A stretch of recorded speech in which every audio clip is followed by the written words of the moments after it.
वासांसि जीर्णानि यथा विहाय नवानि गृह्णाति नरोपराणि तथा शरीराणि विहाय जीर्णा न्यन्यानि संयाति नवानि दीहि। नमामि सद्गुरुं शान्तं सच्चिदानन्दविग्रहं पूर्णब्रह्मपरानन्दमीशमालन्दिवल्लभं। नमो सद्गुरु तुकया ज्ञानदीपा, नमो सद्गुरु सच्चिदानन्दरूपा, नमो सद्गुरु भक्तकल्याणमूर्ति, नमो सद्गुरु भास्करा पूर्णकीर्ति। अखण्डमण्डलाकारं व्याप्तमेन चराचरं तत्पदं दर्शितमेन तस्मै श्रीगुरवे नमः। जयांची केली स्मरण होय सकळ विद्यांचे अधिकरण, तेची बंधू श्रीचरण श्रीगुरूंचे ते नमस्कारोनी आता।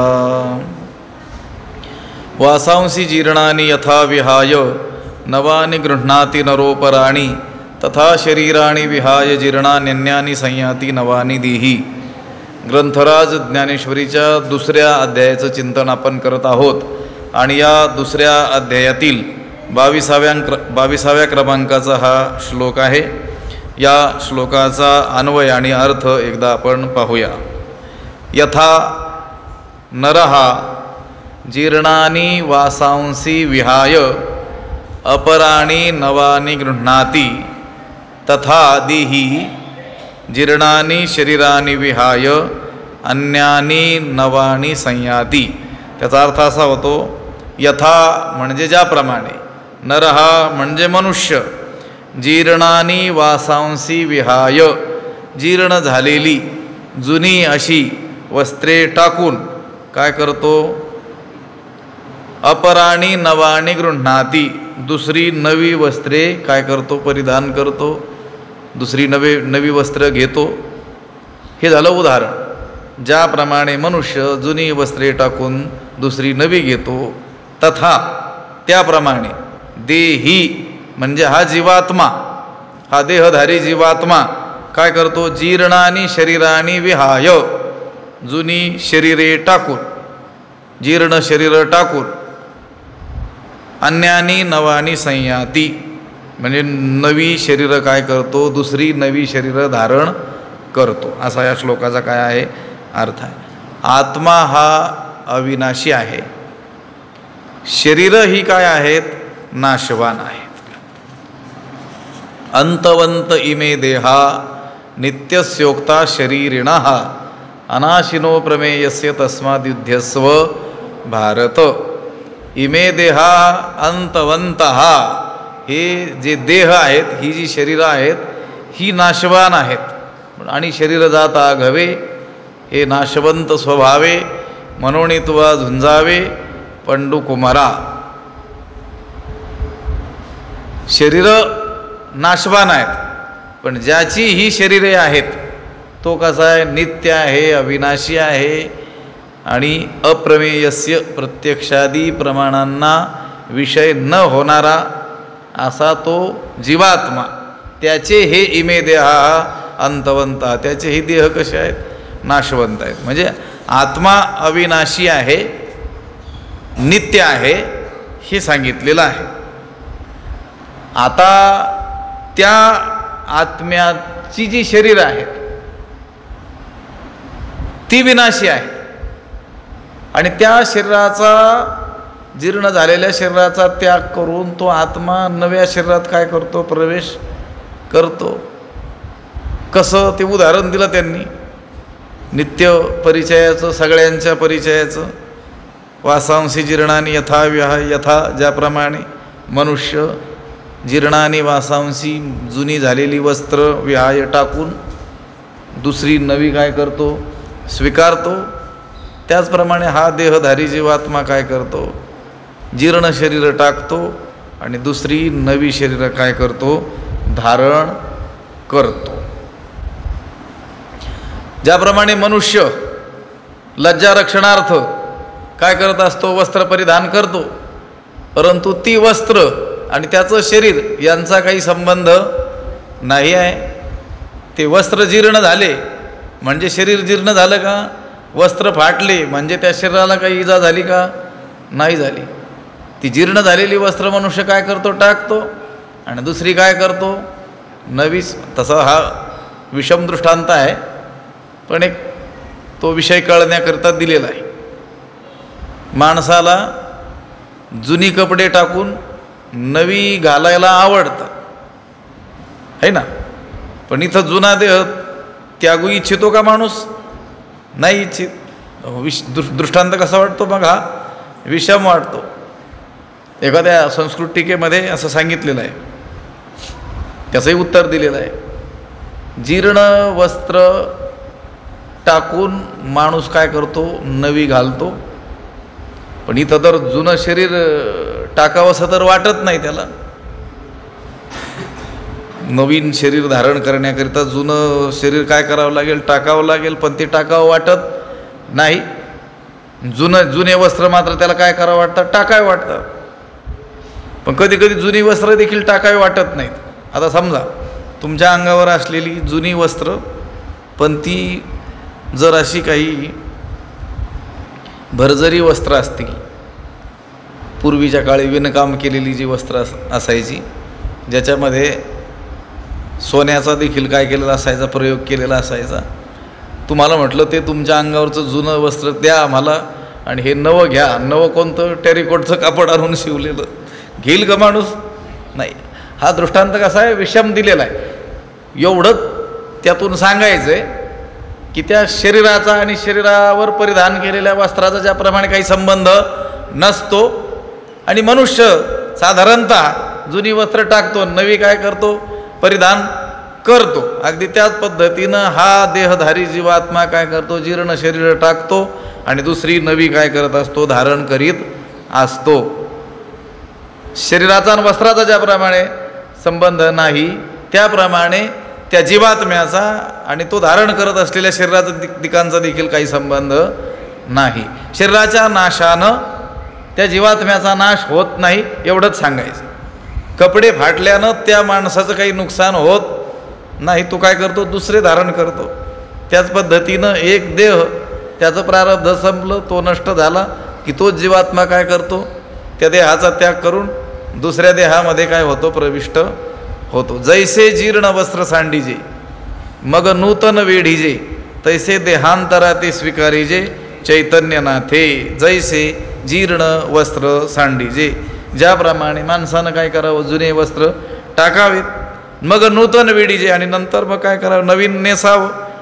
तैसे त्याचप्रमाणे चैतन्यनाथे देहांतरा ते स्वीकारीजे, त्याप्रमाणे हा जो चैतन्यनाथ म्हणजे आत्मराज काय करतो? एका देहाला टाकून दुसऱ्या देहाला काय करतो?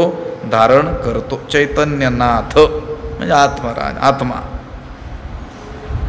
मनुष्य ज्याप्रमाणे जुनी वस्त्र टाकतो आणि नवी दुसरी कोरी वस्त्र काय करतो? धारण करतो, त्याचप्रमाणे हा आत्मा देखील पूर्व शरीराचा काय करतो? त्याग करतो आणि दुसरं नवीन शरीर काय करतो? धारण करतो. त्या वस्त्रामध्ये काही विकार निर्माण झाल्याने शरीराला काही हानी होत नाही. अगदी त्याच पद्धतीनं या शरीराच्या नाशानं त्या आत्म्याचा नाश होत नाही. लक्षात आलं? त्या शरीरामध्ये विकार निर्माण झाला तरी देखील त्या आत्म्यामध्ये काही विकार निर्माण होत नाही. तो सदा कसा असतो? विकाररहित, अविक्रियच असतो. म्हणून देहाचा नाश झाल्यानं शोक करण्याचं कारण नाही. एवढं भगवंताला काय करायचंय? सांगायचंय. कारण या देहाच्या नाशानं आत्म्याचा नाश होत नाही. जुनी वस्त्रे टाकून नवीन वस्त्र परिधान करणाऱ्या माणसाला काय वाटतो? आनंद वाटत असतो. नवे कपडे काय आपल्याला घालायला मिळतील म्हणून तो जुनी वस्त्र टाकतो आणि नवे आनंदानं काय करतो? परिधान करतो. पण नवीन शरीर घेताना म्हणजे मरताना मात्र त्याला काय होत असतं? अतिशय दुःख होत असतं. म्हणून म्हटलं हा दृष्टांत कसा आहे? विषम असा हा दृष्टांत दिलेला आहे. त्याचं कारण हे असं आहे की नवे वस्त्र आपल्या समोर असतात, म्हणून त्या वस्त्राकडे पाहत ही जुनी वस्त्र आपण टाकून देतो आणि ती नवी वस्त्र घालावीशी वाटतात म्हणून घालतो. पण पुढचा जन्म नेमका कोणता होणार आहे हे त्या जीवात ठाऊक नसतं. म्हणून हा देह सोडताना त्याला दुःख होत असतं. लक्षात आलं का? दुःख होण्याचं कारणच आहे. पुढचं ठाऊक आहे का नक्की कोणता मिळेल? मनुष्याचाच मिळेल, कुठे मिळेल, कसा मिळेल हे काही ठाऊक नसतं. म्हणून पूर्वीचं शरीर त्यागताना त्याला काय होतं? दुःख होतं. तशी तर गोष्ट ही आहे की स्वरूपाला जाणलेलंच नसतं. असं आहे. त्या देहालाच मी असं म्हटलेलं असतं, त्या देहालाच आपलं स्वरूप समजलेलं असतं. म्हणून त्याला सतत वाटत असतं या देहाच्या नाशानं माझाच नाश होणार आहे.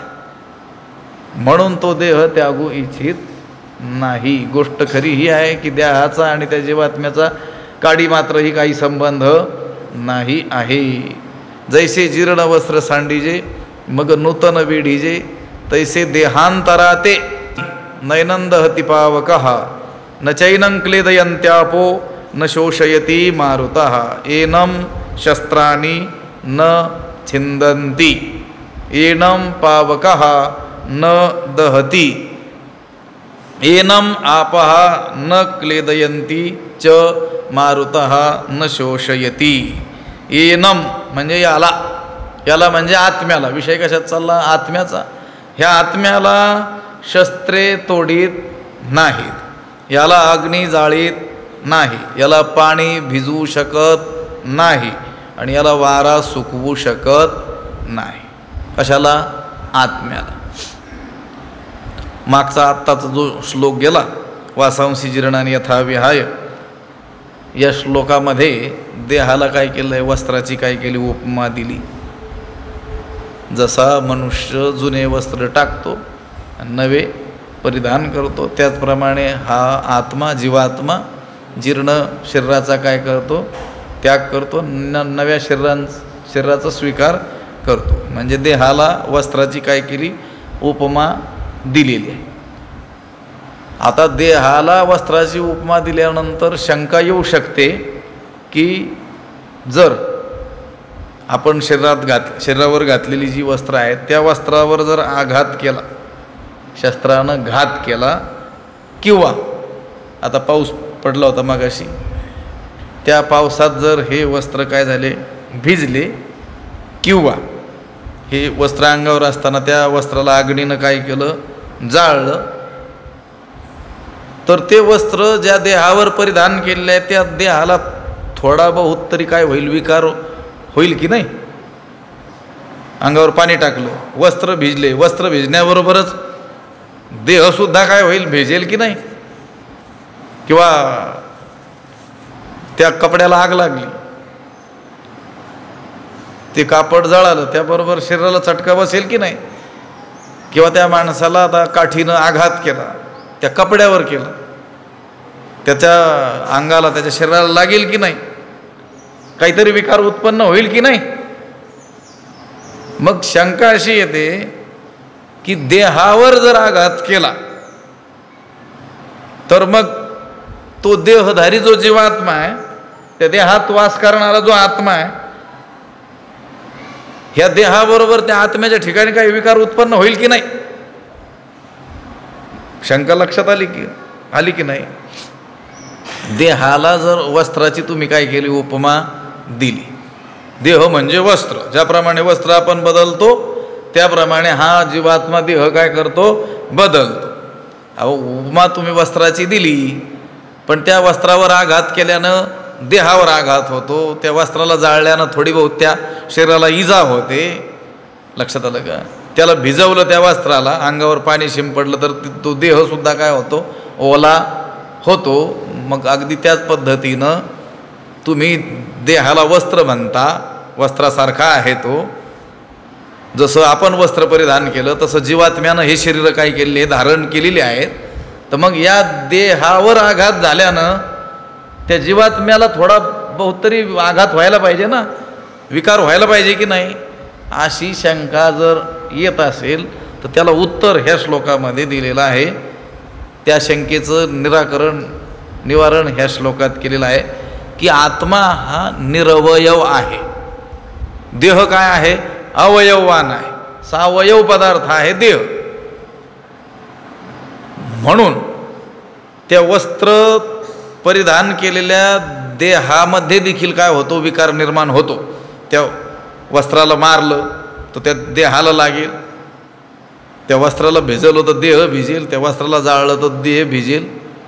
पण आत्मा मात्र हा निरवय असण्यास्तव या देहामध्ये विकार निर्माण झाल्यानं आत्म्यात कोणताच विकार निर्माण होत नाही.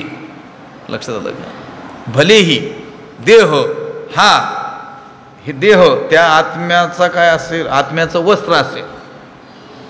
ज्याप्रमाणे मनुष्य वस्त्र बदलतो त्याप्रमाणे आत्मा ही देह बदलवत असेल.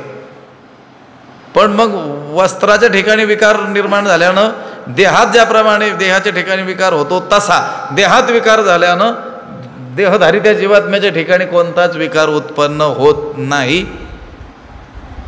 त्याचं उत्तर हे शंकेचं निराकरण याच्यात केलेलं आहे. या आत्म्याला शस्त्रे तोडीत नाही. लक्षात आलं का? हे पहा, माझं बोलणं लक्षात येत आहे का? देहाला वस्त्राची काय केली? उपमा दिली. देह म्हणजे वस्त्र. जसे आपण वस्त्र बदलतो तसा जीवात्मा काय करतो? देह बदलतो. मग ठीक आहे, आता हे वस्त्र आपण परिधान केले, याच्यावर जर शस्त्रानं आघात केला, ते वस्त्र तुटण्याबरोबर ज्यानं परिधान केलेलं आहे हे वस्त्र त्या देहाला इजा होईल की नाही? होईल ना. ह्या वस्त्राला आपण जाळलं, पेटवलं, तर ज्यानं हे वस्त्र परिधान केलं त्या देहाला इजा होईल की नाही? होईल. आता या वस्त्रावर पाणी टाकलं, भिजवलं याला, तर ज्या देहानं हे वस्त्र परिधान केलेलं आहे तो देह भिजेल की नाही? भिजेल. मग अगदी त्याच पद्धतीनं देह म्हणजे जर वस्त्र असेल तर ज्या जीवात्म्यानं हा देह धारण केला, या देहालावर आघात केल्यानंतर त्या आत्म्यावर थोडा बहुत आघात व्हायला पाहिजे की नाही? नाही होत म्हटले. या एनम शस्त्राणी न छिंदंती, या आत्म्याला शस्त्रे तोडत नाही. पावकः न दहती, एनम पावकः न दहती, याला अग्नी जाळीत नाही. आपः न क्लेदयंती, पाणी याला भिजवीत नाही. आणि वारा देखील सुखवीत नाही. हा अनादि नित्य सिद्धू निरुपाधी विशुद्धू म्हणून शस्त्रादिकी छेदू न घडे यया, शस्त्रादिकांकडून याचा छेद संभवत नाही. का? तर हा आत्मा कसा आहे? अनादि नित्य सिद्धू निरुपाधी विशुद्धू. हा आत्मा कसा कसा आहे? हा अनादि आहे, नित्य सिद्ध आहे, निरुपाधी आहे आणि विशुद्ध आहे. चार गोष्टी सांगितल्या आत्म्याच्या संबंधी आणि या चारही महत्त्वाच्या आहेत. केवळ अनादि म्हटलं असतं तरी चाललं नसतं, नित्यसिद्ध म्हणावं लागलं. केवळ अनादि नित्यसिद्ध म्हणूनही चाललं नसतं, निरुपाधी म्हणावं लागलं.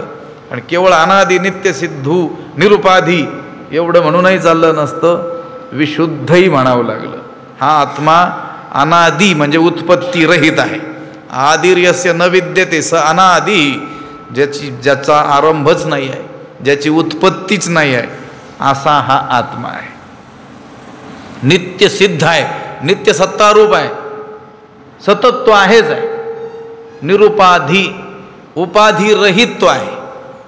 देहादी उपाधी रहित तो आत्मा आहे.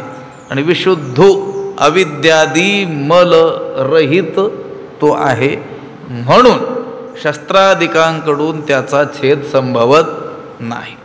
शस्त्रादिकांकडून त्याच गोष्टीचा छेद संभवतो जी गोष्ट अनादि नित्यसिद्ध निरुपाधी आणि विशुद्ध नाही. म्हणजे हे देहादिक, या देहादिकांचा छेद शस्त्रादिकांकडून होऊ शकतो. कारण हे देहादी जे पदार्थ आहेत हे काही अनादि नाहीत, नित्यसिद्ध नाहीत, निरुपाधी नाहीत, विशुद्धही नाही आहेत. लक्षात आलं का? आत्मा अनादि म्हटलेला आहे. बरं, नुसतं अनादि म्हटलं असतं या आत्म्याला तर अतिव्याप्त लक्षण झालं असतं मायेवर. माझं बोलणं लक्षात येते? जर कठीण होत असलं तर अवघडच जात आहेत, काय करावं त्याला. हा केवळ म्हटलं असतं हा आत्मा अनादि आहे म्हणून शस्त्रादिकांकडून याचा छेद संभवत नाही, तर हे अनादि लक्षण आत्म्याचं केलेलं मायेवरही गेलं असतं. कारण मायासुद्धा अभावरूपानं काय आहे? अनादीच आहे. भले ती शांत आहे, आत्मा अनादि अनंत आहे, माया काय आहे? शांत आहे, ब्रह्मज्ञानाने तिचा बाध होतो, पण आहे मात्र कशी? ती अनादीच आहे. लक्षात आलं का? यासाठी पुढचं पद दिलं नित्यसिद्ध. लक्षात आलं का? माया भलेही अनादी असली तरी ती नित्यसिद्ध नाही. आत्मा हा भावरूपाने नित्य आहे, सिद्ध आहे, नित्य अनंत आहे. ठाईचाची काळा अनादी बहुकाळा असं म्हटलंय संत ज्ञानोबारायांनी. लक्षात आलं का? नित्यसिद्ध, अनादी, नित्यसिद्ध. नित्यसिद्ध म्हणजे निरंतर, स्वतः सिद्ध. त्याची सिद्धता दुसऱ्या कोणावरच अवलंबून नाही आहे. तो आत्मा आहे असं सांगण्याची गरज नाही कोणी. लक्षात आलं का? तो स्वतः सिद्ध आहे, दुसऱ्या कारणावर त्याची सिद्धता अवलंबून नाही आहे. तो अनादी आहे, नित्यसिद्ध आहे, पुन्हा निरुपाधी, उपाधिरहित आहे. नाम रूप गुणधर्म जाती क्रिया इत्यादी ज्या गोष्टी आहेत, नामरूप संबंधू जातिक्रिया भेदू हा आकारासीच प्रवादू वस्तुसी नाही. आत्म्याच्या ठिकाणी या कोणत्याच उपाधी नाहीत. उपाधी वेगळे, तुम्ही निर्विकार, काहीच संसार तुम्हा नाही. तुकोबाराय म्हणतात देवाला, देवा तुम्ही कसे आहात? उपाधी वेगळे, तुम्ही निर्विकार, उपाधिरहित आहे. अहो जागृती, स्वप्न, सुषुप्ती या तीन अवस्थांना सुद्धा काय म्हणतात? उपाधी असं म्हणतात. सुषुप्ती ही कारण उपाधी असेल आणि जागृती स्वप्न या दोन अवस्थांना कार्य उपाधी असं म्हणतात. उपाधीच आहे. परमात्मा हा या तीन अवस्थांच्या अतीत आहे आणि तीन अवस्थांच्या अतीत असलेली जी चौथी अहम ब्रह्मास्मी इत्यादी जी वृत्ती ज्ञानरूप चौथी उपाधी आहे, तुरीय अवस्था, तिच्याही पलीकडचा तो परमात्मा आहे, म्हणून निरुपाधी म्हटलेला आहे. बरं, तो अनादी, बरं नित्य एवढंच म्हटलं नाही, निरुपाधी म्हटलेलं आहे. आणि त्या मान्यानं त्या परमाणुदिकांवरती अतिव्याप्ती जी होईल ती होणार नाही. नैयायिक त्या परमाणूला अनादी मानतात, नित्य मानतात, पण त्या परमाणूंचं एकत्रीकरण होतं, त्यांना सुद्धा काय असते? उपाधी असते. म्हणून निरुपाधी पदानं त्यांचं काय केलं? खंडन केलं. हा अनादी नित्य सिद्धू निरुपाधी विशुद्धू. पुन्हा काय म्हटलेलं आहे याला? विशुद्ध म्हटले, अत्यंत शुद्ध. गुणाधिकांनी तर लिप्त नाहीच, पण शब्दरूपी उपाधीनंही तो मलिन होत नाही. इतका तो काय आहे? विशुद्ध आहे. केवळ निरुपाधी म्हटल्यानं आकाशावर देखील त्याची काय होते? व्याप्ती जाते. पण हा आत्मा मात्र कसा आहे? विशुद्ध. हा अनादि नित्य सिद्धू निरुपाधी विशुद्धू. म्हणून शस्त्रादिकी छेदू न घडे यया. शस्त्रादिकांकडून त्याचा छेद संभवत नाही. नैनम छिंदंती शस्त्रानी एवढं पद झालं. नैनंद हतिपावका हा प्रळयोदके नापलवे. अग्निदा हो न संभवे इथ महाशोषू न प्रभवे मारुताचा. श्लोकामध्ये काय सांगितलं होतं? शस्त्र तोडत नाहीत, अग्नी जाळत नाही, पाणी भिजवीत नाही, वारा सुकवीत नाही. 4 गोष्टी सांगितल्या होत्या. त्यातील एक गोष्ट ह्या एका ओवीमध्ये निघून गेली 145व्या. म्हणून शस्त्रादिकी छेदू न घडे या बाकीच्या गोष्टी या 146व्या क्रमांकाच्या ओवीत सांगितल्या. हा प्रळयोदके नापलवे. हा आत्मा प्रळय उदके, प्रलयकालीन पाणी, त्या पाण्याने बुडवला जात नाही. थोडं बहुत पाणी नाही म्हटले, प्रलय काळामध्ये जे प्रचंड पाणी, त्या पाण्यानेही हा बुडवला जात नाही. अग्निदा हो न संभवे. याला अग्नीनं जाळणं संभवत नाही. एथ महाशोषू न प्रभवे मारुताचा. एथ मारुताचा महाशोषू न प्रभवे.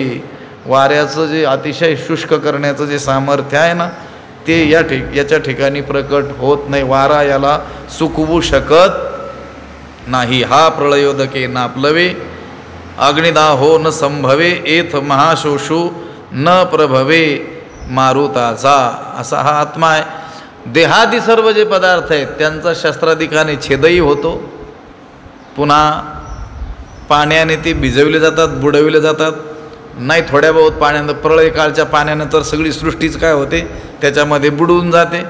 अग्निदा हो न संभवे.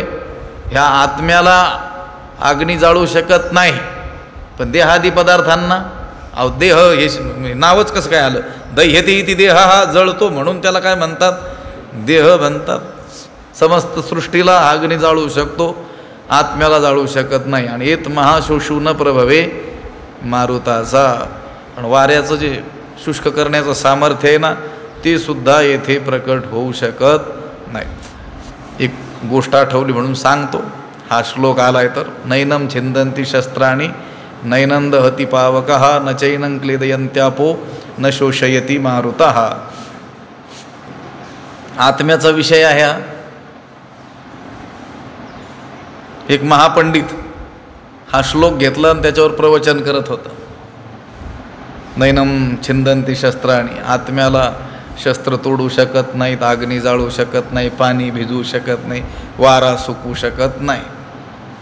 त्यांचं प्रवचन चालू होतं आणि ते गजानन महाराज शेगावचे, असं ऐकलंय जुन्या लोकांकडून मी, त्यांनी योगमायेनं काय केलं, तो ज्या व्यासपीठावर बसलं तिथंच काय केलं, आग लावली आणि तो पळू लागला. ते म्हटलं अरे आत्ताच तू सांगितलं ना या आत्म्याला अग्नी जाळू शकत नाही, शस्त्रे तोडू शकत नाही. लक्षात आलं का? म्हणजे त्याच्यात त्या गोष्टीतून काय सांगायचं होतं की त्याची देहबुद्धी गेलेली नाही आहे, स्वतःची समजूत मी देह आहे अशीच आहे. आणि मात्र तो बोलतोय कशासंबंधी, आत्म्यासंबंधी. लक्षात आलं का? हा प्रळयोदके नापलवे अग्निदाहो न संभवे इथ महाशोषू न प्रभवे मारुताचा. हा आत्मा आहे. बाकीचे जे आत्मभिन्न समस्त पदार्थ हे नाशवान आहेत, नष्ट होणारे आहेत, अनित्य आहेत, असत आहेत, जड आहेत, दुःखरूप आहेत. हेच यातून काय करायचं आहे, सांगायचं आहे. बरं, हा शस्त्राधिकांनी तोडल्या जात नाही, तोडण्यास अयोग्य आहे. अग्नीनं जाळल्या जात नाही, जाळण्यास अयोग्य आहे. पाण्याने ओला होत नाही, भिजवला जात नाही, ओला होण्यास भिजवण्यास हा अयोग्य आहे. वाऱ्याने सुकविला जात नाही, कारण सुकविण्यास हा अयोग्य आहे. का बरं? तर ते म्हणतात हा आत्मा नित्य आहे, व्यापक आहे, स्थिर आहे, निष्क्रिय आहे आणि सर्व काळ एकरूप असा तो आहे. अच्छेद्यो यमदाह्योय मक्लेद्यो शोष्य एवच नित्य सर्वगत स्थाणुरचलोयम सनातनः. अयम अच्छेद्यः अयम अदाह्यः अयम अक्लेद्यः च अशोष्यः एव अयम नित्यः सर्वगतः स्थाणुः अचलः सनातनः. अयम अच्छेद्यः म्हणजे हा आत्मा न तोडता येणारा आहे. अयम अदाह्यः हा न जाळता येणारा आहे. अयम अक्लेद्यः हा न भिजवता येणारा आहे. च अशोष्यः एव तसेच हा न सुकवता येणारा देखील आहे. अयम नित्य हा कसा आहे, नित्य आहे. पुन्हा सर्वगतः सर्वव्यापी आहे, तो नाही असं स्थानच नाही, सर्वत्र व्यापक असलेला तो आहे. पुन्हा स्थाणुः स्थिर आहे. अचलः अचल आहे. सनातनः चिरंतन आहे. अनेक ठिकाणी हे दोन श्लोक एकत्र देऊन त्यावरती ज्ञानोबरायांचं भाष्य दिलेलं आहे. माझ्यासमोर जी प्रत आहे त्याच्यात हा श्लोक देऊन त्याच्यावर एक ओवी दिलेली आहे. हा अर्जुना हा नित्यू, अचळू हा शाश्वतू, सर्वत्र सदोदितू परिपूर्ण हा. अर्जुना हा नित्यू. अर्जुना हे अर्जुना हा आत्मा कसा आहे, नित्य आहे, म्हणजे कुटस्थ नित्य आहे. अचळू निष्क्रिय आहे, चलायमान नाही आहे. शाश्वतू शाश्वत आहे. सर्वत्र सदोदितू सर्व देशात आणि सदोदित सर्व काळात आपल्या अस्तित्वानं आणि व्यापकतेनं हा काय आहे, परिपूर्ण असा आहे. अर्जुना हा नित्यू, अचळू हा शाश्वतू, सर्वत्र सदोदितू परिपूर्ण हा. अव्यक्तोयमचिंत्योयम अविकार्योयमुच्यते तस्मादेवं विदित्वैनं नानुशोचितुमर्हसि. हा आत्मा कसा आहे, अव्यक्त आहे, अचिंत्य आहे. अयम अविकारी अविकारी आहे असं म्हटलं जातं. उच्यते या आत्म्याला काय म्हटलं जातं, हा अव्यक्त आहे, अचिंत्य आहे, अविकारी आहे असं म्हटलं जातं. तस्मात म्हणून अशा प्रकारच्या या आत्म्याला विदित्वा जाणून तू शोक करण्यास योग्य नाहीस. नानुशोचितुमर्हसि. या आत्म्याला हा आत्मा असा आहे असं तू एकदा जाणून घे. आणि एकदा तू जाणलंस की मग शोकाला कोणतंही कारण उरत नाही. कारण तू स्वतःलाही आणि या समोरच्यांनाही स्वरूपतः काय मानतो आहेस? देह मानतो आहेस. म्हणून हा सर्व शोक होतो आहे. हा आत्मा अव्यक्त आहे, अचिंत्य आहे, अविकारी आहे असं जे म्हटलं जातं शास्त्रामध्ये, जे सांगितलेलं आहे या आत्म्याविषयी असं जे बोलल्या जातं, अशा त्या आत्म्याला तू काय कर? जाणून घे. आणि मग तू शोक करण्यास योग्य नाहीस. आत्म्याला जाणून तू शोक करण्यास योग्य नाही. हा तर्काची दिठी गोचर नोहे किरीटी. ध्यान याची भेटी उत्कंठा वाहे. आता ह्या आत्म्यासंबंधी हे सर्व जे बोलल्या जातं, एक एक पद याचं खूप चिंतनीय असं आहे. परंतु आपण आरंभाला बोलल्याप्रमाणे सरळ सरळ या ओव्यांचा अर्थ लक्षात येईल एवढंच चिंतन आपल्याला या ठिकाणी करायचं आहे. नाहीतर हा दुसरा अध्यायच आपल्याला वर्ष 2 वर्षही पुरेसा होईल. लक्षात आलं का? हा तर्काचे दिठी. हा आत्मा तर्काच्या दृष्टीला विषय होत नाही. गोचरण हे किरीटी. हे किरीटी, हे अर्जुना, हा आत्मा तर्काच्या दृष्टीला गोचर होत नाही. ध्यान याची भेटी उत्कंठा वाहे. तसं ध्यान, ज्याला ध्यान म्हटलं जातं, ते ध्यान याच्या भेटीची उत्कट इच्छा धारण करतं. लक्षात आलं का? आपण काय करत असतो? ध्यान करत असतो. ते ध्यान ह्या आत्म्याला भेटायला सदोदित उत्सुक असतो. ध्यान याची भेटी उत्कंठा वाहे. पण या आत्म्याला कोणताही आकार नसल्यामुळं ध्यानाची ती इच्छा काय होते? पूर्ण होतच नाही, निष्फल होते. ध्यान कोणत्या गोष्टीचं केलं जाऊ शकतं? जिला काहीतरी काय आहे, आकार आहे, जी सावयव आहे, त्या पदार्थाचंच काय केलं जाईल? ध्यान केलं जाईल. म्हणून त्या ध्यानाची ही याच्या भेटीसंबंधीची उत्कंठा आहे ती तशीच राहते कायमची. लक्षात आलं? ती कधी सफल होत नाही. हा सदा दुर्लभू मना आपुन हे साधना. निस्सीमू हा अर्जुना पुरुषोत्तमू. हे अर्जुना, हा मना सदा दुर्लभू. हा आत्मा मनाला तर नेहमीच दुर्लभ आहे. मनाच्या कक्षेतच तो येत नाही. जेथ मनाची नखी न लगे, बुद्धीची दृष्टी न रिगे, इंद्रिया किर जोगे काही होईल. या मनोवाचातीत तुझे हे स्वरूप म्हणोनी माप भक्ती केली. यतो वाचो निवर्तनते अप्राप्य मनसास. हा सदा दुर्लभू मना आपुन हे साधना. कोणत्याही साधनाला प्राप्त होत नाही. कोणत्याही साधनेनं हा आत्मा प्राप्त होत नाही. कारण साधनेनं जे प्राप्त होत असतं ते कसं असतं? नाशवान असतं. या जड भौतिक जगातील ते असतं. आत्मा हा आपलं स्वरूपच असल्यामुळं तो साधनेनं कसं काय प्राप्त होईल? उलट शास्त्रात तर असं सांगितलं, त्याच्या प्राप्तीची जी म्हणून खटपट करायला जावी तो आपण त्याच्यापासून दूर जात असतो. लक्षात आलं का? त्याच्या प्राप्तीसाठी साधनाच करायची नाही. साधना कशासाठी करायची आहे? ज्ञानाचा अधिकार यावा म्हणून. तो आत्मा आपलं स्वरूपच आहे हे जाणण्याची कुवत आपल्यात नाही. ती कुवत येण्याकरिता साधना आहे. आत्म्याला जाणण्यासाठी साधनाच करण्याची गरज नाही. कारण तो आपलं काय आहे? स्वरूप आहे. फक्त तो आपलं स्वरूपच आहे हे जाणण्याची योग्यता, पात्रता, अधिकार आलेला नसतो. तो अधिकार त्या अधिकार प्राप्तीसाठी सर्व काय असते? खटपट असते. नाहीतर आत्मा हे तर प्रत्येक जीवाचं काय आहे? स्वरूपच आहे. आपुन हे साधना.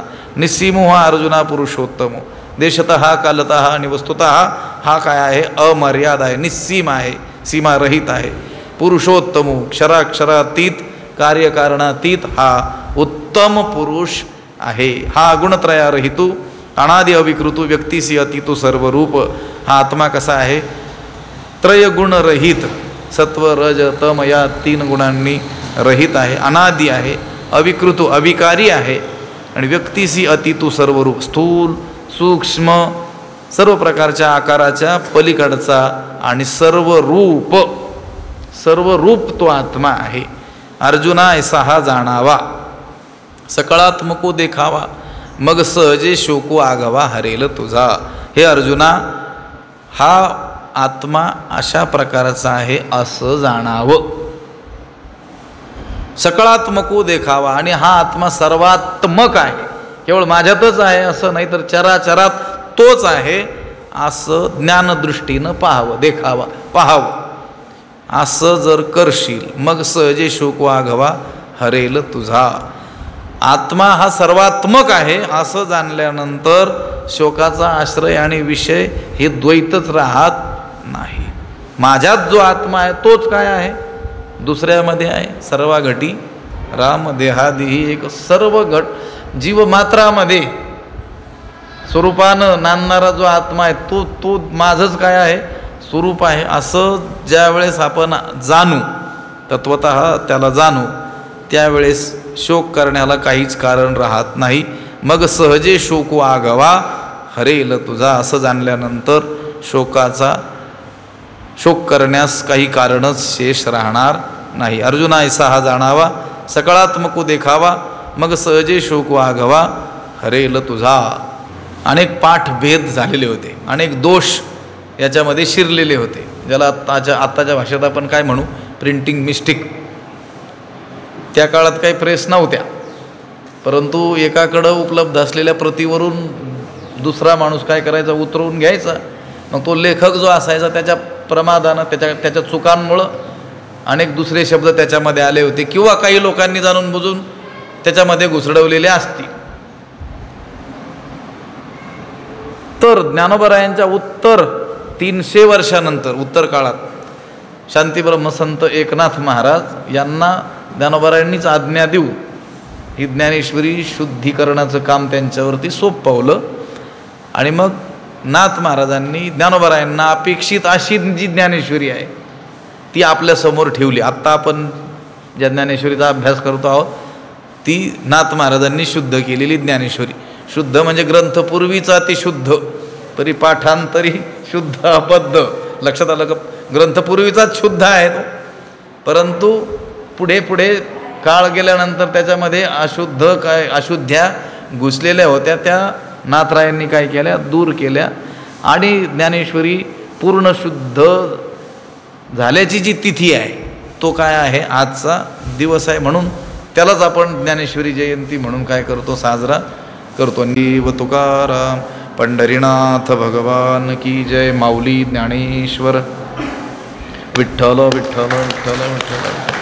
पुंडलिक वरदा हरी विठ्ठल. श्री ज्ञानदेव पंढरीनाथ भगवान की जय. माऊली ज्ञानेश्वर महाराज. आता विश्वात्मके देवी येणे वाग्यज्ञे तोषावे, तोषोनी मज द्यावे पसायदान हे. जे खळांची व्यंकटी सांडो, तया सत्कर्मी रती वाढो. भूत पडो मैत्र जीवांचे, दुरितांचे तिमिर जावो. विश्व स्वधर्म सूर्ये पाहो, जो जे वांछील तो तेला हो प्राणीजात. वर्षत सकळ मंगळी, ईश्वर निष्ठांची मांदियाळी. अनवरत भूमंडळी भेटो तया भूता. चला कल्पतरूंचे आरव, चेतना चिंतामणीचे गाव. बोलते जे अर्णव पियुषांचे, चंद्रमेजे अलांछन. मार्तंड जे तापहीन, ते सर्वाही सदा सज्जन. सोयरे होतू किंबहुना सर्व सुखी, पूर्ण होवणी तिही लोकी. भजिजो आदि पुरुखी अखंडित, आणि ग्रंथोपजीवी विशेषी लोकी ये. दृष्टादृष्ट विजय होवा वेजी. एथ म्हणे श्री विश्वेश्वरावो, हा होईल दान पसावो. येणे वरे ज्ञानदेवो सुखिया झाला, येणे वरे ज्ञानदेवो सुखिया झाला. येणे वरे ज्ञानदेवो सुखिया झाला. पुंडलिक वरदा हरी विठ्ठल. श्री ज्ञानदेव तुकाराम पंढरीनाथ भगवान की जय. माऊली ज्ञानेश्वर महाराज. जगद्गुरु तुकाराम महाराज. शांती ब्रह्म एकनाथ महाराज. सद्गुरु बंशी महाराज की जय. सद्गुरु जोग महाराज की